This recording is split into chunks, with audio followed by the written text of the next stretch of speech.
Hey everybody, this is Matthew Soltesiak, and you're listening to Not the Same Old Lions podcast, part of the Minute Media Podcast Network. This season, it's all grit. I speak with a variety of guests and interview key players, gaining more insight on what makes this team go. The Detroit Lions are now in a new grittier era, and we look beyond just the kneecaps when it comes to the analysis. Welcome to another episode.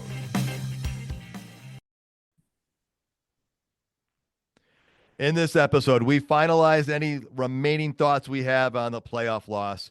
We hit on the coaching changes that are now Hey everyone, upon us. this is We're going to talk about Ben Johnson going to Chicago, Aaron Glenn heading to the New York Jets, as well as other coaching changes. We'll also hear from former Detroit Lions quarterback Mike McMahon on these topics as well. All of that and more. Let's get to it, Lions fans. Joining me today is James Cook, the senior sports writer for the Traverse City Record Eagle. James, you feeling any better? Feeling good enough to go to a hockey game tonight, so not too bad. All right. Well, happy to hear that you do sound better. Joining both of us is Coach Jerry Angers, former Michigan High School Coach of the Year, also Coach of the Week by the Detroit Lions. He's the scouting and training director for Bull Rush Sports, which I think has him like way up in northern Michigan, doing some training right now, Coach. Yes, up in beautiful Marquette, Michigan, enjoying the weather and hanging out with a bunch of guys that are hoping that they get to play on Sundays. All right, awesome. Well, guys, we've had a few more days to digest the loss. I've gotten my voice back. Final thoughts on that. I'll say we knew the offense needed to carry the defense in the postseason. There was no secret to that. And, Campbell talked about it before. If we gave up 700 yards and we won by a point, that's all he cared about. The Lions knew they had a deficiency going in. They just, due to injury, that's where they were at. And the part that's tough is Washington had to play a near perfect game like they did against Tampa, right? And not have any turnovers in order to win. And that's what they did. In the Tampa game, that Tampa turnover got them the win. Campbell did say maybe if we have 2 or 3 turnovers, or maybe he says we have like a B game, we could still win this game. That wasn't received well on social media by some people, but I do think it's the truth. I think the Lions, they had the opportunity. It didn't happen, but it is what it is. James, any thoughts on any of that? Yeah, I think if the offense has just a pretty above average game, then and doesn't turn the ball over more than once or twice, then yeah, the Lions win that game. It becomes a whole new ball game with the defense. If they're playing with a lead, then that defense playing with a deficit. So I mean, the defense is already in a big hole, putting them behind and having to kind of carry more of that load to keep a team in the game. It was a tough ask. So those turnovers really were just crucial and really kind of dug the grave in that game. And again, it showed how talented our team was that with 5 turnovers, we stayed in that game. And, part of it was that third quarter when after we cut it to 3 points, Washington has a 7-minute drive down the field. Coach, any last thoughts you want to wrap up on that divisional loss? Yeah, I think I wrote some stuff down that I really want to touch base with because I think it all plays in hand. We need to change the interview process. Okay, I'm going to bring that up because I think that has a lot to do with this game. And let's touch base. Ben Johnson in 48 hours already putting his staff together, 48 hours after loss. I think there should be no interviews until the team is eliminated from the playoffs. Why am I bringing this up? Okay, Zeitler hurt his leg when we threw the ball, so J-Mo could get 1,000 yards. You guys remember that the week before? That's when Zeitler pulled his hamstring. Who made that call? Why did we make that call? All right, of course, we're going to blame that on Ben because he's leaving. J-Mo throws a pass in the thing. But got to be Ben's fault. Trying to build his resume. He wasn't on top of his game, or he's trying to build his resume. Again, we as fans are hurting because of this loss, looking to blame anything and everything on the loss. Teams need to be totally focused on the task that is in front of them. I'm training athletes right now, as you already brought up, okay, to get ready for their pro day to try and make it in the NFL. They are not putting a resume together for a job, okay? They're putting a resume together to get drafted. You can't do both and be successful as a team. Okay. You can't do both and be successful as a team. Um, I talk about every week 1-0 at all times. When was the last time anybody said 2-0 and was successful? Social media is out of control because of the interview process. We sure had a great year. And you know what? We're all hurting from it. And I brought this up because I believe all this interview thing is what is intensifying the social media right now about us losing coordinators, about us losing a big game. How about we just worry about losing a big game right now and then worry about losing the coordinators later? That's just my 2 cents. 1-0. Coach, well, let me break your 2 cents down into a 1 pence a piece and get confirming thoughts here, which is you want to see the interview process changed and pushed all the way back, and then the other part is do you think the interview process actually affected him, or do you not think so because it happened during the bye week, but people are unfairly blaming him for that? I was just talking to one of the guys that I'm training upstairs. I asked him on a biased opinion. He played football at UCLA, and I asked him about it. I said, "You as a player is hearing your coordinators interviewing, and you have a huge game the next week. What are your thoughts?" And his thoughts are, "Oh my God, I'm going to lose my guy." Okay. And it's the same concept. And I think and I'm not blaming him for that. The interviews, I'm blaming the NFL because my point is that's a 2 minute, 2 hour or 3 hour to get ready. It's in the social media. Your players are reading about it. Are you here with us? Coach, what is your number one task? My number one task is to coach you to win a Super Bowl, to win a divisional championship. How can I be on top of my game as a player when you are not on top of your game as a coach? You're worrying about other things other than what's in front of you, and what is in front of us is the Detroit Lions. And I have a major problem with it. And I'm not blaming that on loss. I'm blaming the NFL for allowing it because he is not focused. Ben Johnson is not truly focused on the Detroit Lions at the whole time. And the players aren't truly focused on Detroit Lions, all the players, because they're focused on, oh my God, I'm about to lose my boy. I'm about to lose the best coach I've ever had. That's just my feeling from a coaching standpoint, and that nobody will ever change my mind on that.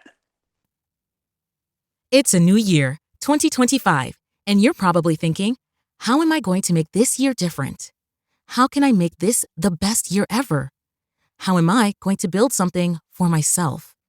I'm dying to be my own boss or see if I can turn this business idea I've been kicking around into a reality. But I don't know how to make that happen. Shopify is the key, and let me tell you how. The best time to start your new business is right now.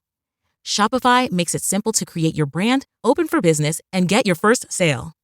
Get your store up and running easily with thousands of customizable templates. No coding or design skills required. All you need to do is drag and drop.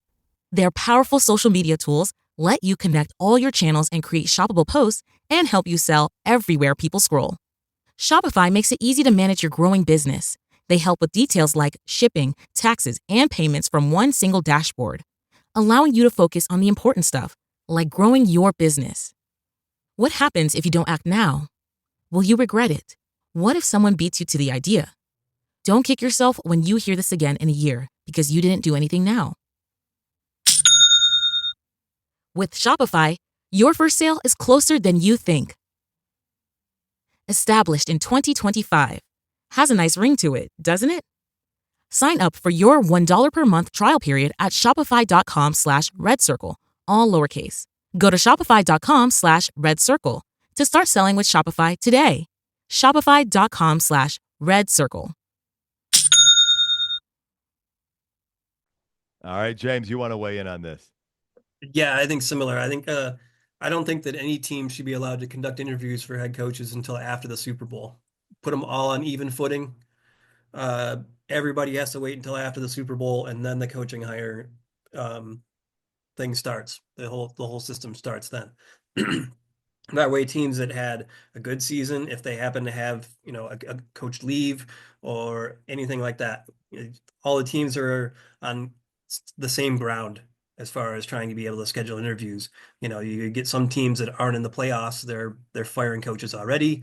They're getting ahead of other teams who maybe were in the playoff hunt a little bit longer and everything like this. So I think that would even the playing field there a little bit and not hurt these playoff teams as much, like what I think it may have done with the Lions.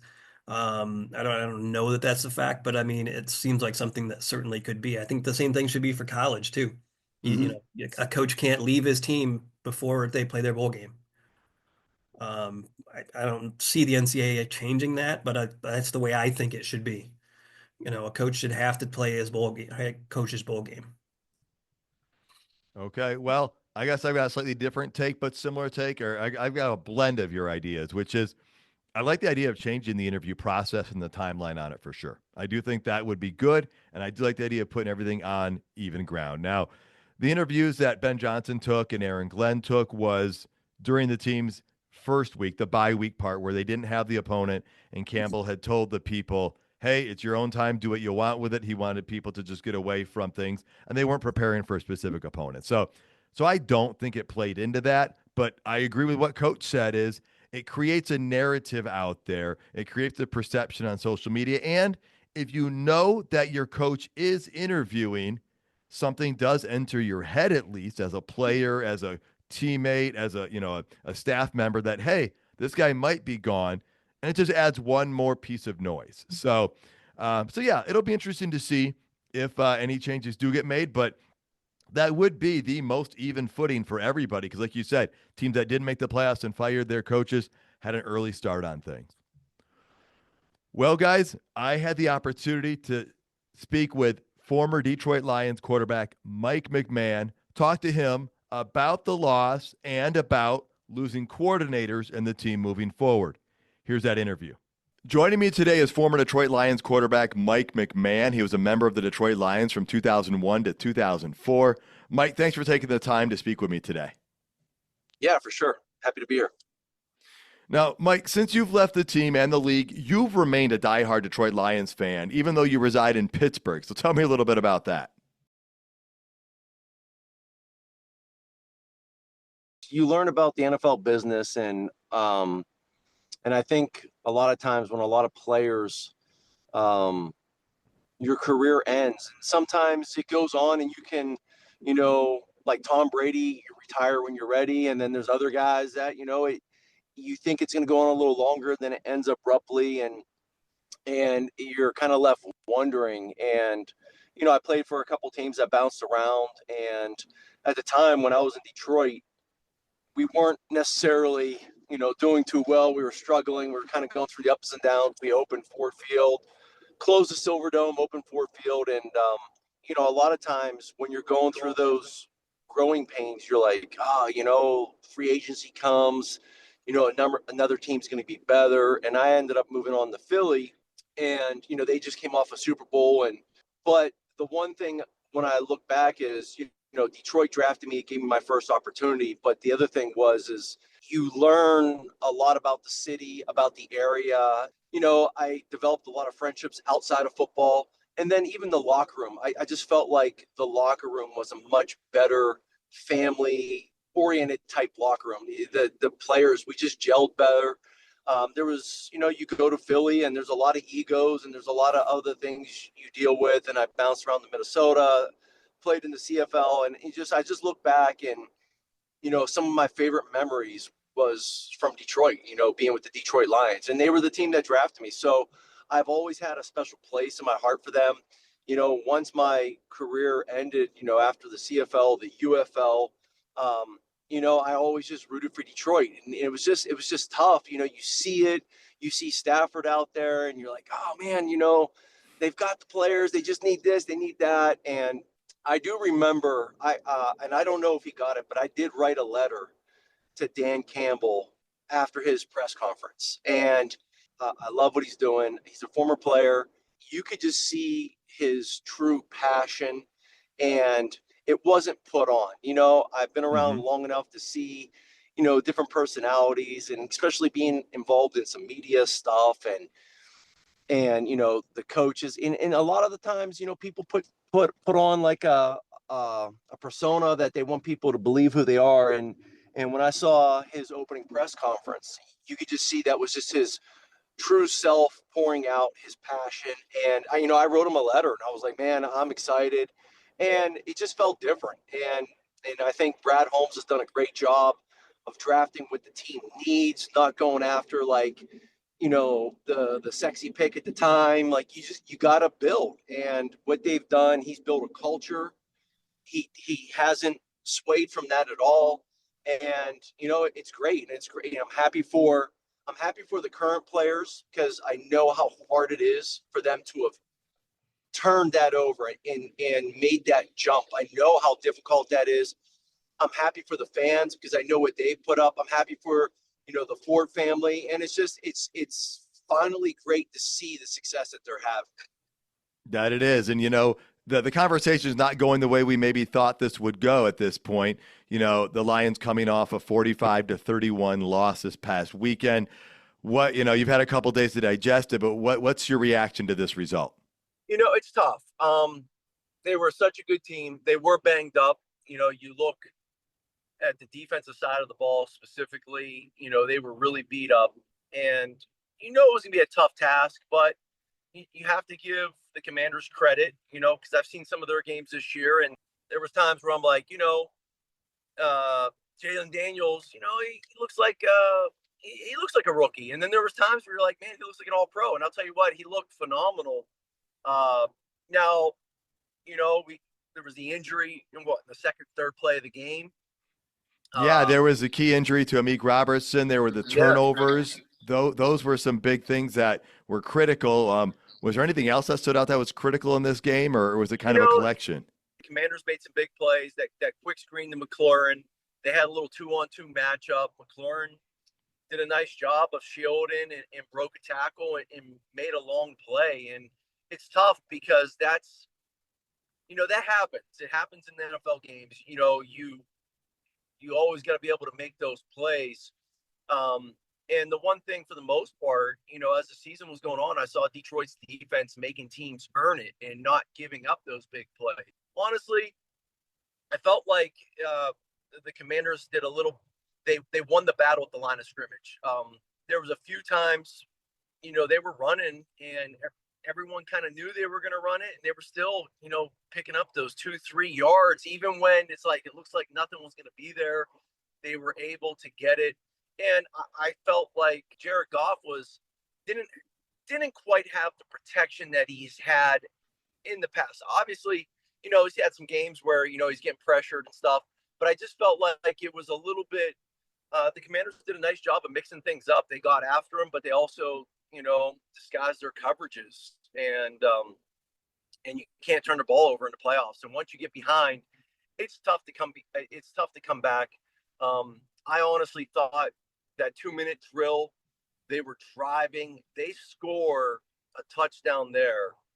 I think it changes that momentum. In football, is such a momentum game, and it was, you could look at it both ways. I was actually right in the end zone. I had a great view at it. And as soon as he let it go, I thought it was going to be a touchdown. And then you saw the corner undercutting it. It could have been, could JMO, went across the field a little bit more, or, Goff could have, gave one of those throws where, hey, he's going to catch it or no one's going to catch it a little higher in the back of the end zone. And that's easy to say, after the fact. Typically, he makes that throw, and maybe there was a little miscommunication, but I think if he, they score there, I think it's a different story. But again, you can't. They had a great year, and that's the beauty of the NFL is, on any given Sunday, any team can win, no matter what the matchup is. You get a couple calls going your way. You never know what can happen. For sure. You're exactly right. And the Lions did have a great year. And part of that is they were lucky enough to run things back this year with much of the same coaching staff, including offensive coordinator Ben Johnson, defensive coordinator Aaron Glenn. Well, as we now know, the Detroit Lions are losing offensive coordinator Ben Johnson. And as we speak, Aaron Glenn, the defensive coordinator, is in New York, and he just might be taking that job. And so I guess, how much does that concern you that the Lions are losing one, if not both, of their coordinators this offseason? Yeah, it's a little bit of a concern because I think Ben Johnson's done a great job, and I think him and Jared Goff had such a great partnership, and there's a little bit of like a marriage there. You have to have a good OC that understands your quarterback and have a good feel for each other. The OC's got to play to his strengths. Jared Goff does a great job of play action, getting the ball out quick.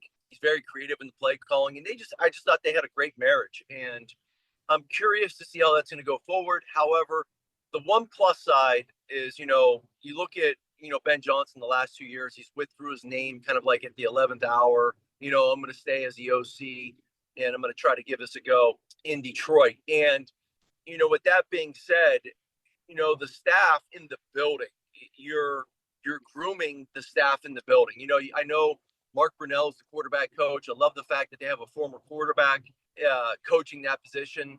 I've played on some teams, and your position coaches, don't really teach you so much.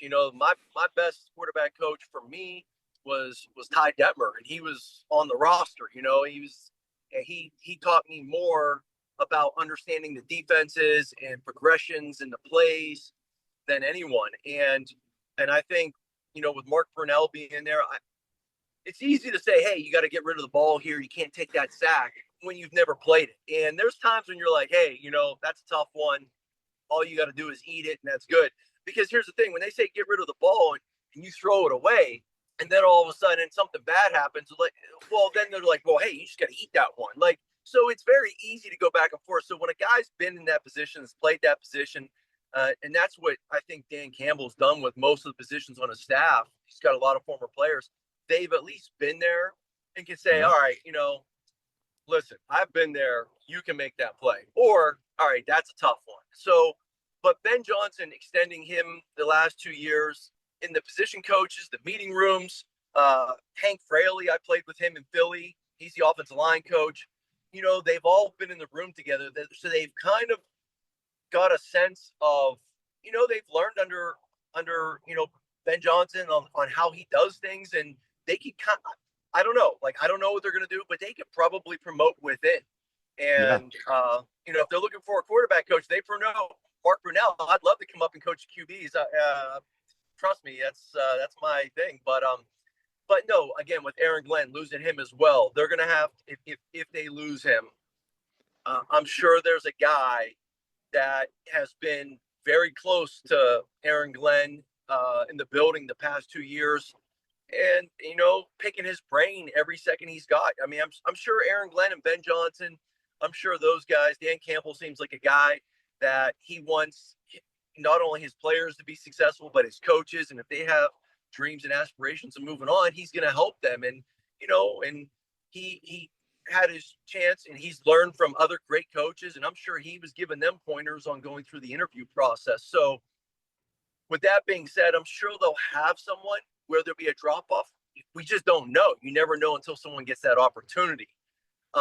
But I will say the one thing, I talked to a couple former players when I was back there, and the way the game has gone in the NFL and the way the money's going with all these players, to me, I love coaching. I've coached the college level. I coached the high school level, quarterback coach, offensive coordinator. And people said hey, you should go be a head coach. And I don't have that necessarily, especially at this point in my career, to be a head coach. I don't have that desire because you're getting pulled every which way.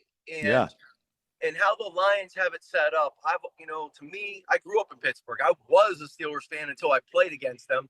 And to me, you look at the Detroit Lions, the way they are now, they're the old Pittsburgh Steelers. Bill Cowher is Dan Campbell's the modern day Bill Cowher, no nonsense guy, grit, and hard on his players, but he understands what it is to be a player, and then he lets his coordinators do their thing. And my thing is I'm sure Ben Johnson could be a great head coach, and he's a great play caller. I would have liked to have seen a team come in and say, listen, we're, instead of going to be a head coach for $10 million, we're going to give you $8 million and be the highest paid offensive coordinator. Stay here, keep your family here. And do you really want to be a head coach? Do you want to get pulled every which way? Because it's tough to be a head coach and an offensive play caller. There's a few guys that are successful at it in the league, but not every, a lot of guys that are great coordinators go on to be head coaches and their play calling drops off because they're just pulled in every which way.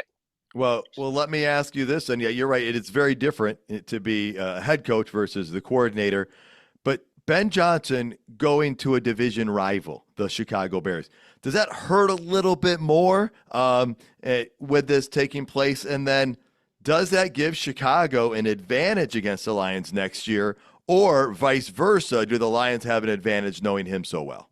I don't think so. I mean, obviously they know each other. It's a little bit of a chess match when you go out there. When I played, we had Marty Morningwig and then Steve Mariucci, both West Coast offense guys. You know, the Niners, the Packers, and honestly, the verbiage was the exact same. And you know, I can always go back to the Thanksgiving Day game in 2001, and you know, we're going for two. C right, sprint right, GU corner, half back flat. You know, that's the one I want. He's like, okay.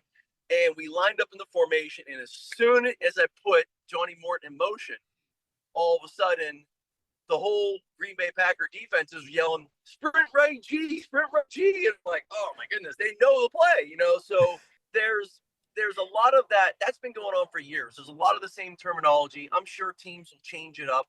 But then you hear the stories. You know, I've heard the stories of, you know, Brett Favre giving the signal Q8, and everyone knows that sprint right option in a West Coast offense. He signals out Q8, but in doing so, he told Freeman, the next time I give you the Q8, I want you to pump and go. And, you know, it's just between you and I. And you know, they dummied him. And so there's a lot of that goes on. So as far as that goes, yeah, they know each other a little bit, but you still gotta call plays. You still gotta execute. You still gotta have the players to make the plays. There's some gamesmanship going on, but as far as him going to the Bears, you know, it's tough. It's a business. The NFL is a business. And I get it as a fan. You're like, oh, you know, he's going to a division rival, you know, but, you know, he's in the division. But at the same time, you have to do what's best for you, your family, and your career. And I'm sure he's going to have some maintain those relationships, because the way this team was built, you can tell that was a family. It was a tight-knit group. And I'm sure they're going to see each other pregame. They're going to go over and say, hi, how are you? And then once you know, between the whistles, they're going to be going at it. I mean, they're going to be, you know, it's going to be a fist fight a little bit. But then after the game, there's going to be respect, because everyone knows, even players, you know, players got to do what's best for them at times. They're going to bounce. Yep. You look at the way college sports is going with the NILs. People are, I mean, it's just the way it is.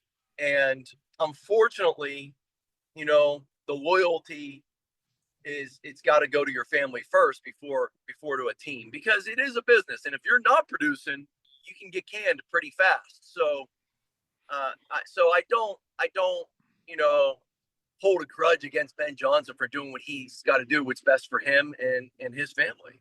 No, I don't either. Part of me is bummed. I wish he would have gone to the Raiders, because then we wouldn't have to compete against him, and he's potentially making the NFC North that much more tough. The next question I had, I think you kind of already answered, which was switching between offensive coordinators. You know, what's that like? You said you did it and the systems were similar.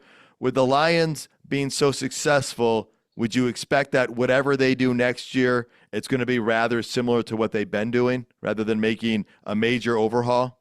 My guess is if they promote within, it'll be very similar.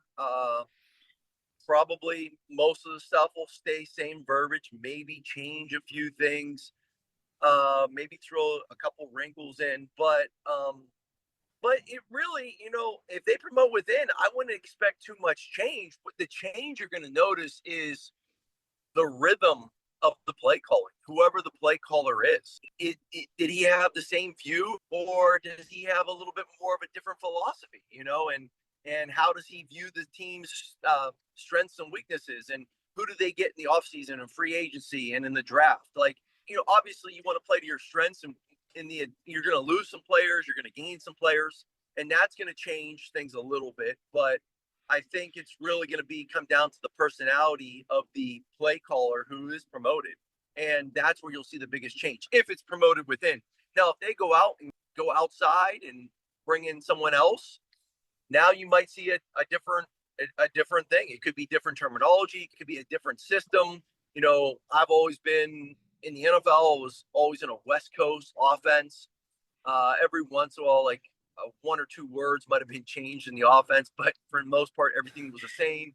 Then I went to the UFL, and it was more of a number system. Instead of two jet flanker drive, it was jet right 940. So it's just, you learn as the quarterback, your mind just says, okay, flanker, two jet flanker drive is now 940 because it's a number system and there'll be a little bit of a learning curve or growing pains if that's the case. I doubt so much with Jared Goff. He's a smart guy. He's been around long enough. He's been McVay's system. He's been in Ben Johnson's system, Anthony Lynn's system. So I doubt there'll be, he's so smart, it'll probably come down to the receivers adjusting, the running backs and stuff like that. But again, you promote within, not much change. It's going to be the personality of that play caller and how he feels a game should go. Some guys are great play callers and some guys, are just not, and you don't realize it until, a lot of times you don't realize what you have until it's gone. It's the loss is when you realize you have a good thing. Oh, for sure. And I think Lions fans and everybody knows what they had in Ben Johnson, which is why you see so much, I'll say, angst on social media right now about him leaving. I was able to meet you last spring for the first time at the Detroit Lions basketball charity event. Back then, you also kind of told me a little bit about the letter you wrote to Dan Campbell. Got to ask, have you ever heard back from him on that? And you also mentioned briefly here, you'd be interested in coaching some more. You already have some experience, quarterback's coach position or something like that maybe in the future for you? Yeah, I've been reaching out for a while now, trying to move up myself. I do privately train quarterbacks in like the Western PA area and have picked up a good following. I started off with high school kids and college kids, and then it trickled down to even some youth kids. And that's a challenge. I'll tell you what, man, getting through to a young guy and really trying to break down those basics is much more difficult. And, but, I've reached out. I've never heard back, from a written letter, but 2 training camps ago, I was up there and I got the opportunity to meet Dan Campbell, said hello. And I told him then, I was like, hey, when you were hired, I don't know if you got it. I wrote you a letter, but I loved your opening press conference, loved your style. And I'm just excited to have, that Detroit has you.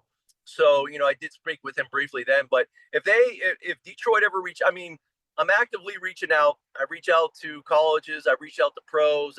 Listen, I said I would be willing to volunteer if they want me to go get the coffee. They want me to go get the dry cleaning. Like, I have no issues with my work ethic, showing and showing up and earning my way. But I was an offensive coordinator in college. I was an offensive coordinator at the high school level. I still coach quarterbacks privately. The dream is to get into the NFL coaching quarterbacks and eventually be an OC. And the dream is to be with Detroit. If I had a preference, nothing would make me happier because I have a special place in my heart for them. If they called me and said, be here tomorrow, I'd be there in 4 hours and 1 minute. I'd be packed so fast, they'd be right there. So. Awesome. I love the attitude. Sounds like the work ethics right there, man. My fingers are crossed that you get that phone call and you get that opportunity. That would be awesome. Nothing like seeing former players from the team come back. We've seen it here with Campbell assembling that staff as well. Well, let's look ahead briefly then. Obviously, injuries played a key role in the defense and how they played down the stretch this year. Going into next year, is it just a matter of getting healthy again, or is there a position group or two where you think the Lions might need to key in on during the offseason? They got banged up defensive-wise a little bit. They're getting the pieces in the defensive backfield. Obviously they're going to add some pieces there. I love their O-line. I don't know what the contract situations are on those guys. You want to make sure you shore those guys up first and foremost. You got 2 great running backs.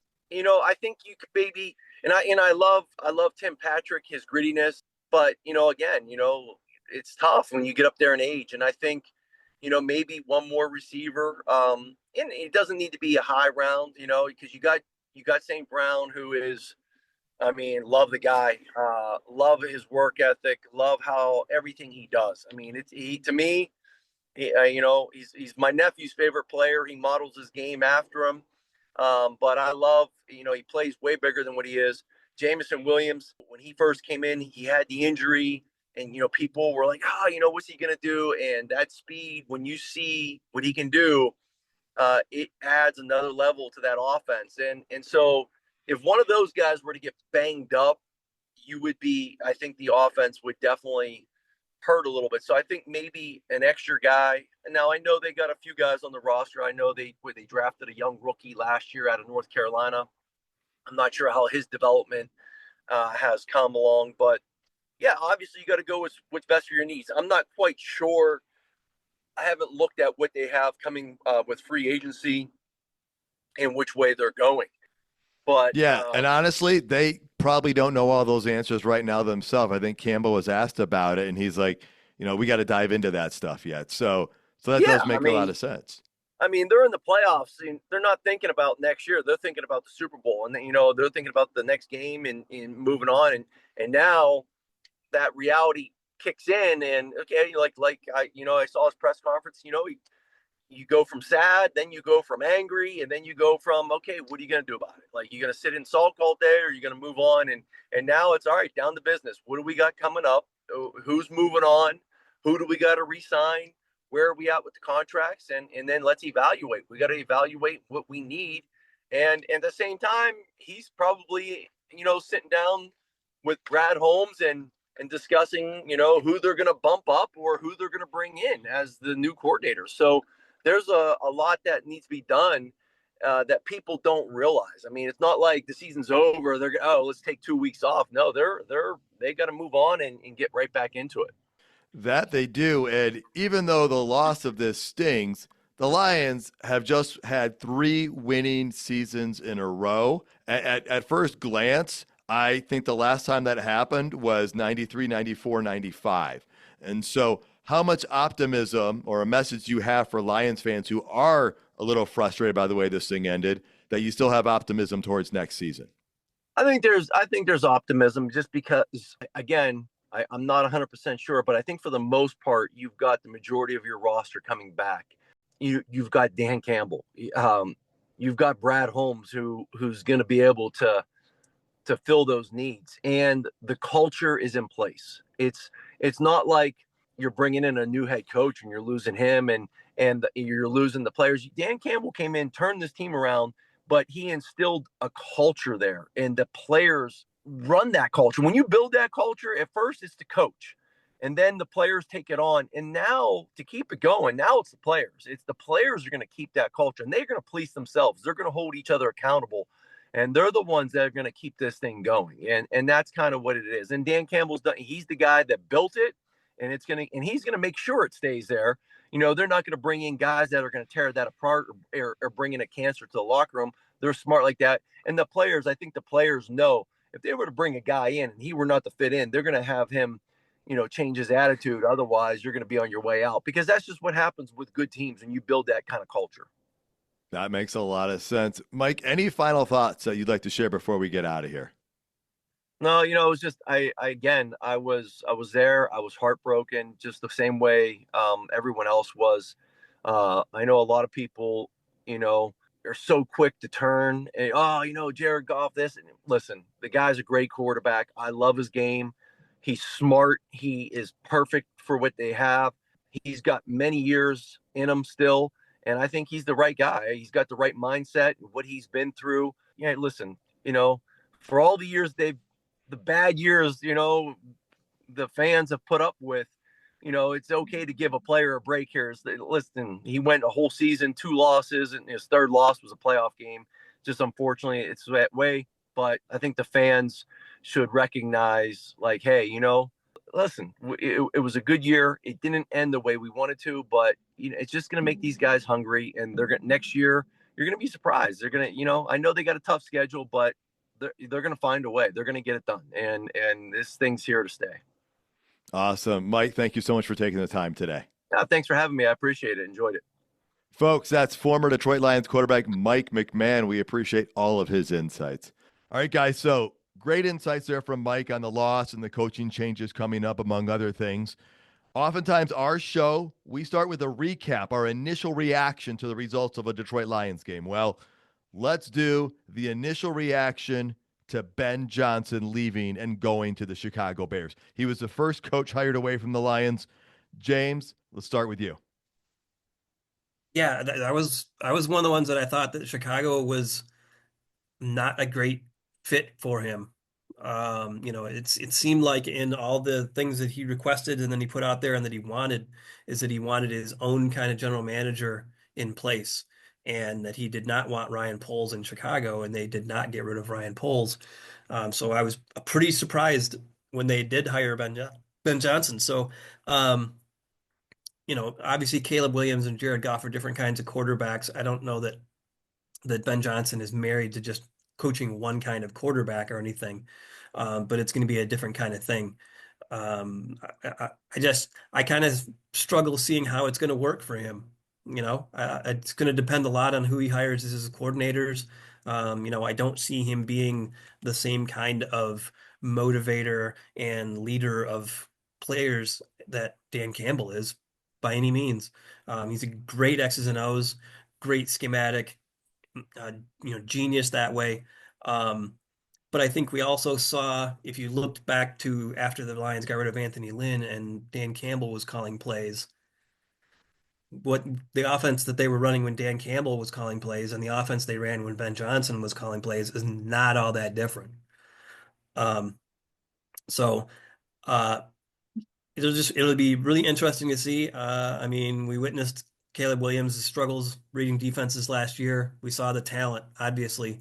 But if Ben Johnson wanted a front office that is in lockstep like the Lions, he surely didn't get it in Chicago. He got the bag that he was looking for because he's now making more money than Dan Campbell, $13 million a season to 11 for Campbell. But aside from that, financial security, I think he would have had that in Detroit too. Maybe not as much, obviously, but he would have been pretty good for his career if he wanted to just stay here.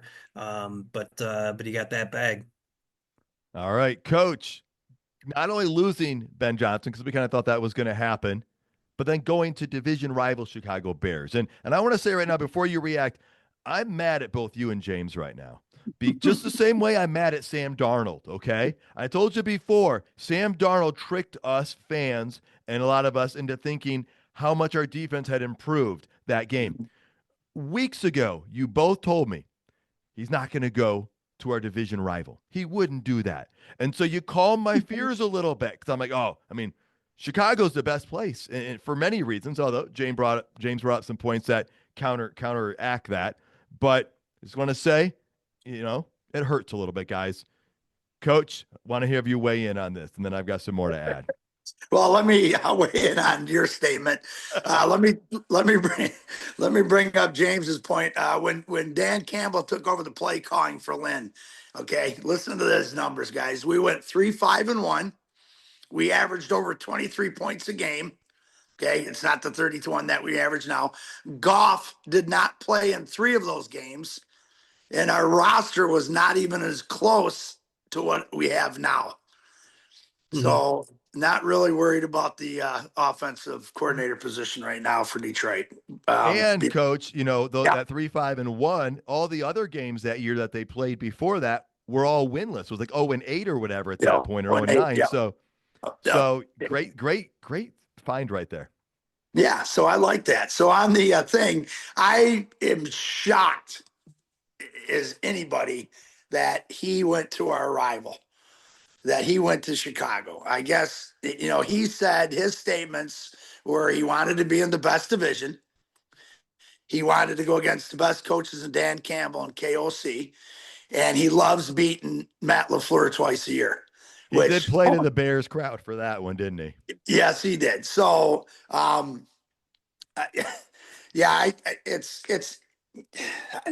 can't, part of me wants to say it's a slap in the face at the Lions that he wants to come back and beat them. Part of me wants to say that the reason is it's because he's, he wants to be in the Midwest. He wants to be in that good program, and he wants to bring Caleb Williams and turn him into Jaden Daniels, something like that. As a coach, you want to take a challenge. Again, I'm going to bring back. I don't think this is as big of a deal if it happens after the season and things go well. Other than that, it's our rival. That's just my feeling. I can't get over the loss last week to really wrap my head around him going to Chicago. And I think that's one of the biggest things with it. And again, I was totally shocked. I got in arguments with people all the time. I said, there's no way an assistant coach of Dan Campbell's is going to take a head job in the same division, other than he wants to say, I'm the best. I was the reason the Lions were so successful. Okay. And that's part of a coach, tooting his own horn.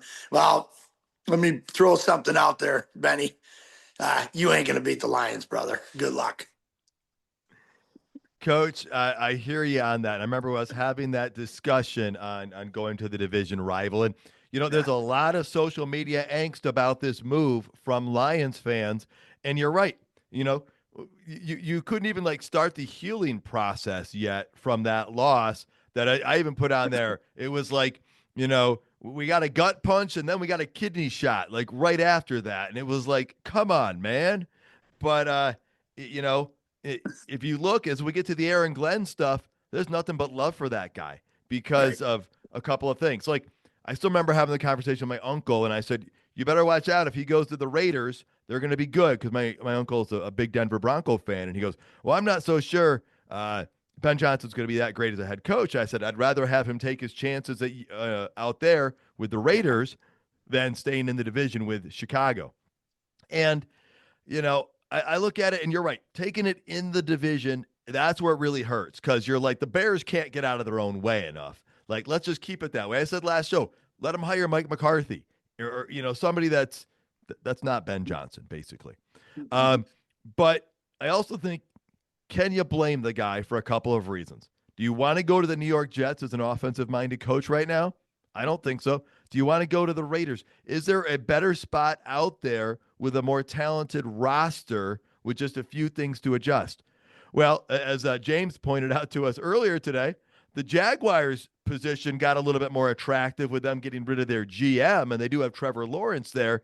But if you're going to a place without a quarterback, you really increase the chances of you struggling long term. And Chicago does have that talented spot with that number 1 overall draft pick from last year. I want to put the little shiny thing on this whole thing, though, you guys. As much as this does hurt, I am so thankful that we got to run it back this past year with everybody together for the most part, both coordinators. Because remember 2014 when the pass interference call was picked up against Dallas? We had a great team. We were 11-5 that year, but we did not get to run it back. Sue was gone, right? And Ndamukong Suh was gone. Multiple other players on that defense were gone. We went to 7-9. We didn't get it. We got to run it back. It didn't work for a couple of reasons. At least we got that shot. So I guess here's the other part. Choices, right? What happens at the end of every season?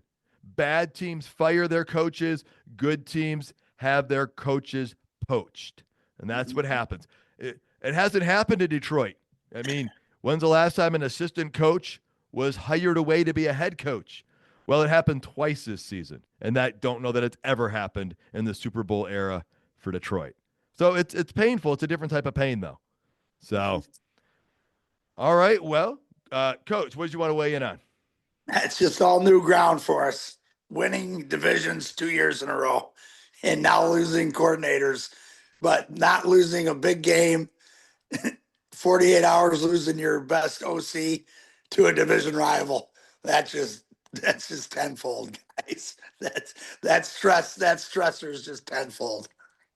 That it is. And Coach, I want to start with you on this one. I guess you guys have already kind of weighed on a little bit, James, and you are both not as concerned, it seems. Now that Ben Johnson is going to be coaching against us, How much do the Lions need to change things on offense and defense based on what he knows about the Lions, Coach? I think we know more about him than he knows about us. Okay, because we've just lost our coordinator. He was our coordinator, right? We Yep. just lost our defensive coordinator who he had worked with. Now we have a new guy coming in, or maybe somebody within the program coming in, which is going to have a way to defend him. I saw St. Brown and him going at it. I saw St. Brown's podcast today where him and Ben Johnson were going back and forth, and he said he was gonna. I won't repeat the exact words he said about beating him twice a year, and he said back to him, "Well, I'm going to beat you twice a year." And St. Brown said, "Dude, I know everything you do, and I know how you think." And he says, basically, I'm going to help the defense. So, it's going to be okay. We talk about rivals. It's going to be a huge rival. It's going to be a huge rival, and it's gonna even make it tenfold now. It's even going to make it even more because of who was there. But I think losing Glenn and Williams on the defensive side is a little bigger bang for us. But we can talk about that later. All right. Yeah, we'll get to that right after we hear from James here on this thoughts. I mean, it is interesting. It's only the third time I think since in like the last at least 15 years that a team has lost both of its coordinators to head coaching jobs. The last two times were the Eagles in 2022 when they lost Shane Steichen and Jonathan Gannon, and the Bengals in 2013 when they lost Jay Gruden and Mike Zimmer to both the head coaching jobs. So it's not a common thing to happen. It's not a bad thing to happen because I mean it means that you're having success when you're losing coaches like this.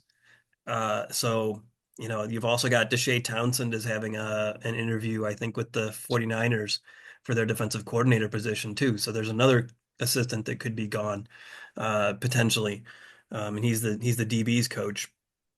Yep, and Hank Fraley on the offensive line, I think, had a second interview in Seattle. They're hoping that, the players are hoping that doesn't go into anything else as well. But you're right, James.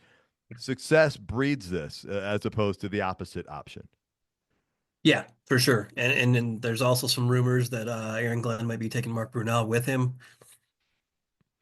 Okay. Yeah. And, people wondered if maybe, Ben Johnson would take Mark Brunell. It'll be interesting to see how that goes. And I've got to say, I'm glad the Aaron Glenn thing got sorted out right now. Okay. So that way we know what we're dealing with versus sitting there in limbo and waiting to see what happens. In the meantime, potential candidates to replace could get poached as well or hired out if they're not currently on the team.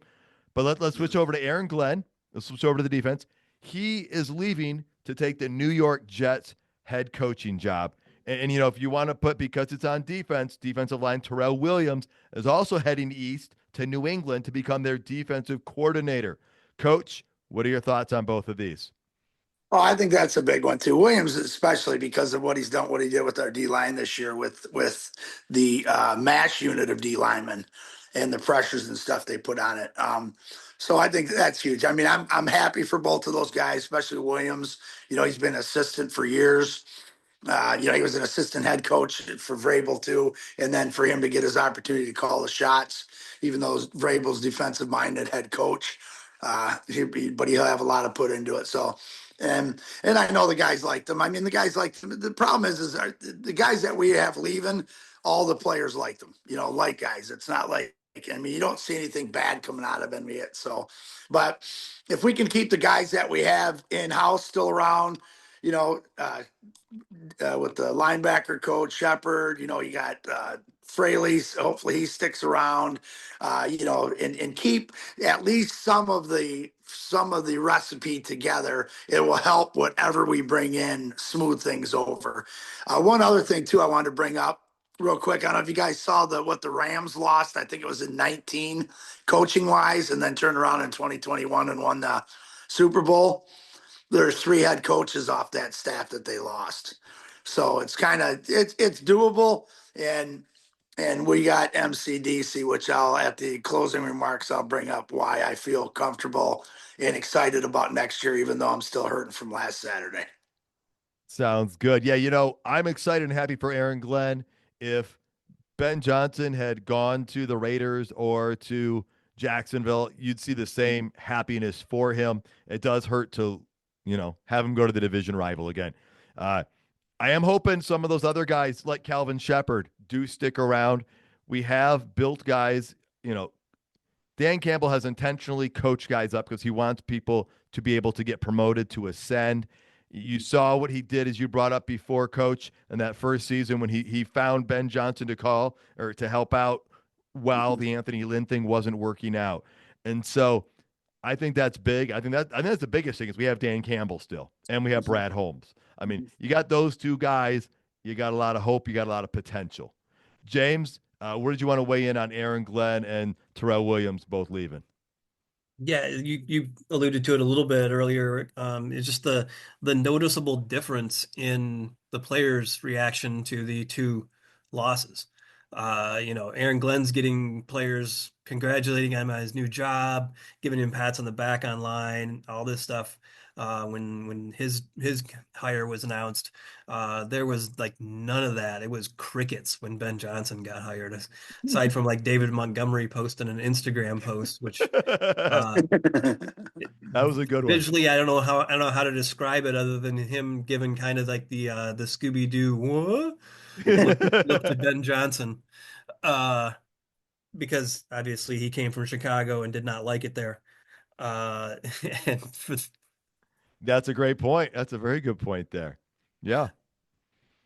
so yeah, but that was it's just interesting to see the black and white between that. There's just the divergence between the coach going in the division and the coach not going in the division and how the players are treating it. I think the division thing has a lot to play with that, but I wonder also if it's the coach's personality that has a little bit to do with that. That maybe Aaron Glenn was a little bit more of a player's guy and Ben Johnson was, just the mad scientist in the background drawing up Well, plays in the dirt. well, we do know Aaron Glenn was rated as one of like the most likable, the most coaches Yeah. you'd want to play for by the The players. most. The most. The most, yeah. So not a shock there. And actually, I would have been shocked if he didn't get a job because, in addition to the work he's done on the field, that speaks volumes because you got to have a coach that people want to play for. And everything about him says he's ready for this role. So there we go with that. Well, guys, there are going to be interviews coming up. Dan Campbell said he would not rush to replace guys. He wants to make the right hires, which I don't doubt that. But I'm glad that now he knows some of those dominoes that are going to fall. Now, you said there's a chance that Aaron Glenn might take a guy or two with him. And it'll be interesting if they're offered the opportunity to promote to the same position with in-house versus going to that same position out-of-house, what they might do. But there's a mainstream, people know guys, former offense and defensive coordinators, head coaches that were recently let go that have experience. So, James, let's start with you. Any potential replacements? Do you want to go down that road? Anybody you'd like to see the Lions bring in or promote from within? And then, Coach, I want to hear from you. For defensive coordinator, one name that I think Lions fans are probably maybe going to cringe at when they hear it first. But he was a very good coordinator before he was a head coach, and that's Matt Eberflus. I knew that name was coming. And you didn't have it written down, but I just had a feeling. Keep going, though. Yeah, I mean, he was a very good defensive coordinator. That's what got him hired with the Bears. He just wasn't an offensive guy. I mean, it explains why they went with an offensive guy this time because they had so much invested into that offense, money and draft pick wise, that they needed to succeed. And it just didn't work with a defensive guy running the show. But as a defensive coordinator, I think he would do just fine. So he's one guy. I saw the weird one that I saw was somebody saying offensive coordinator Dan Orlovsky, and I was like, oh, come on, man. I was like, he's never coached anywhere at any level. I mean, I know That's he's okay. We hired Matt Millen out of the booth before, right? That went pretty well. How'd that work? Yeah. I'm like, okay, if you want to make him like a quarterback assistant coach or something, promote JT if you lose Brunell and bring Orlovsky on as a quarterbacks coach or something like that. See if he has any coaching chops first. Maybe down in a couple of years, maybe he could be a coordinator somewhere, but just bring a guy in off of TV to be an offensive coordinator. That's not a good hire. No, Dan's No. really smart. He knows a lot of stuff and he can Oh, he break down totally is. film in a great And I way. really It's like, just that coaching experience aspect, right? yeah, he just doesn't have the experience. I really like Dan Orlovsky, aside from his weird food habits. He, he's seems like a cool dude, and everything. But yeah, it's just like I think especially with where this team is at, you don't take that kind of risk. Makes sense. Coach, how about you on any, I think a lot of Lions fans probably would like the idea of Calvin Shepard being promoted from within to defensive coordinator. And again, a variety of ways, but is there anybody that you're like, that this is a guy that would interest you? No, I think again with is it Extrine, the pass game coordinator? He's another good one. Kind of bring it within if you can find somebody to replace those guys. You got Montgomery, your assistant head coach, but he may be in a great role there. That he doesn't want to be a coordinator. I think hopefully there's a promotion within one or two just to kind of keep the train on the tracks. And then, I think the defensive one might be a little bit harder with losing Williams. And now you have to bring two guys in to fill roles if we do it within. But, the Dan Campbell and Holmes and them will make the right choices on that.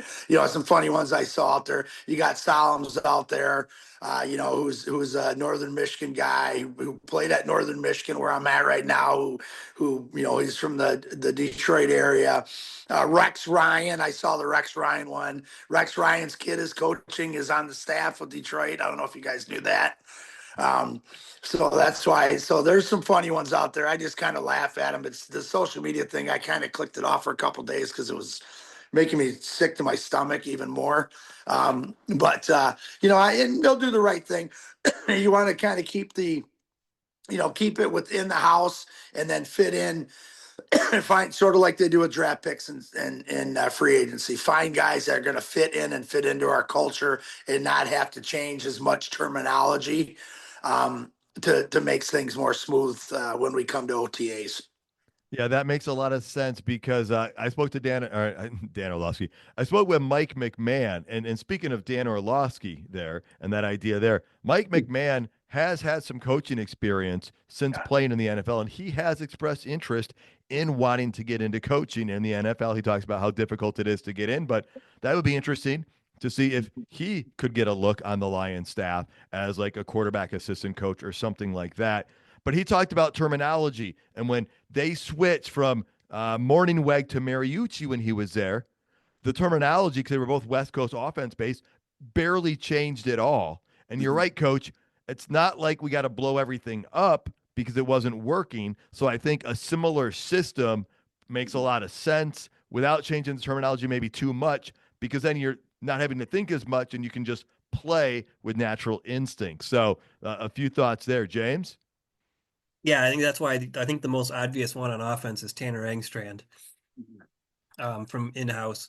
The interesting thing is that you haven't heard his name being brought up as somebody that Aaron Glenn or Ben Johnson are taking with them, Yeah. because I think it's widely known throughout the league that he was the one being groomed to be the next offensive coordinator because they knew they were going to lose Ben Johnson eventually.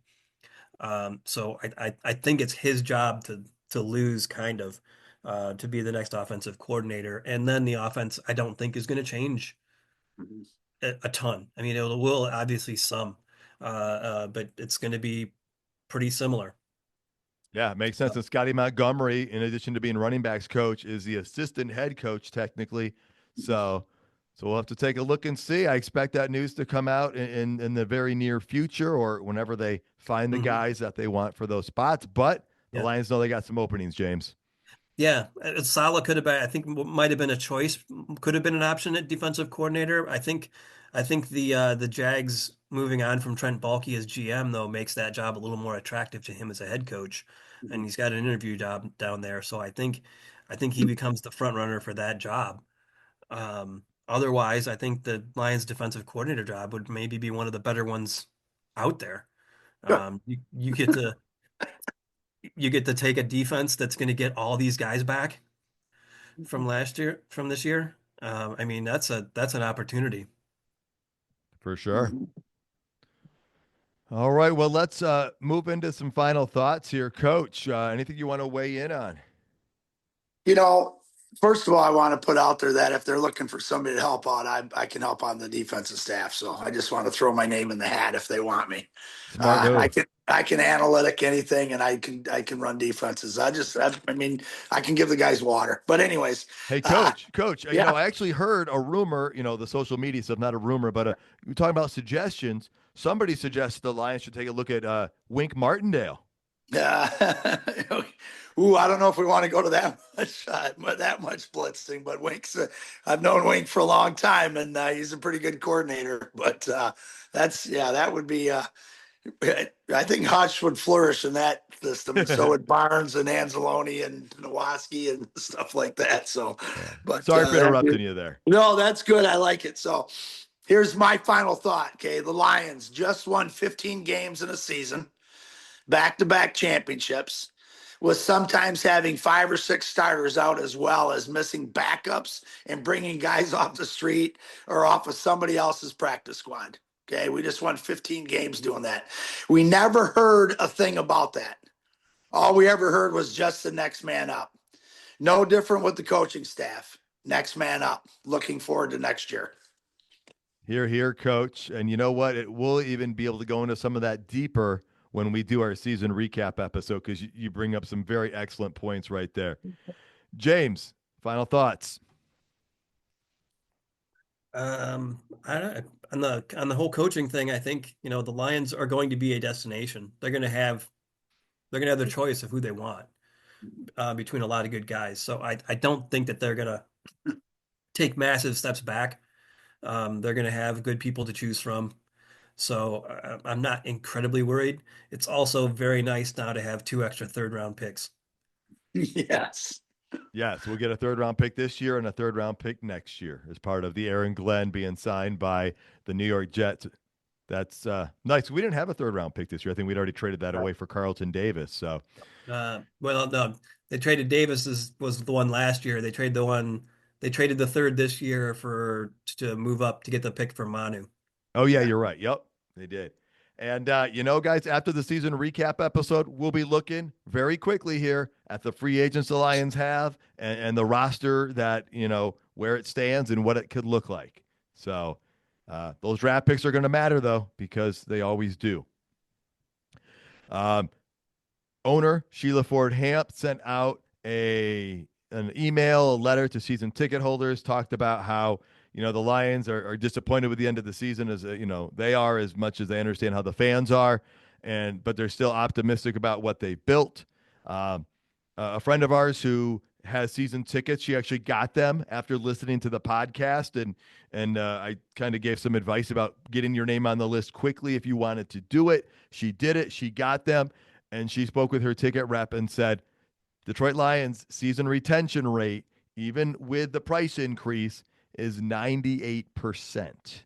And that means if you're part of that 20 to 24,000 people on the wait list, not all of them are going to get on. Like last year, I think most everybody did, but they're definitely not going to be losing as many people this year after that. So, folks, we'll have a schedule for the upcoming NFL events and the timelines of things probably in our next episode, but look for it next week, a recap of the season. Thank you so much for tuning in. You can find more episodes and content at notthesameoldlions.com. Tell your friends and family about the show. Look for us on socials like Instagram and Twitter. Follow us at NTSOL Podcast. Please subscribe regardless of your listening platform. And until next time, stay gritty, my friends.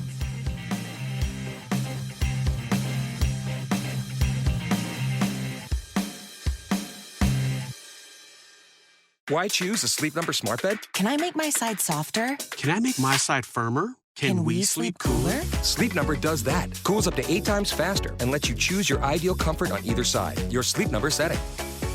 And now save 40% on our new special edition smart bed.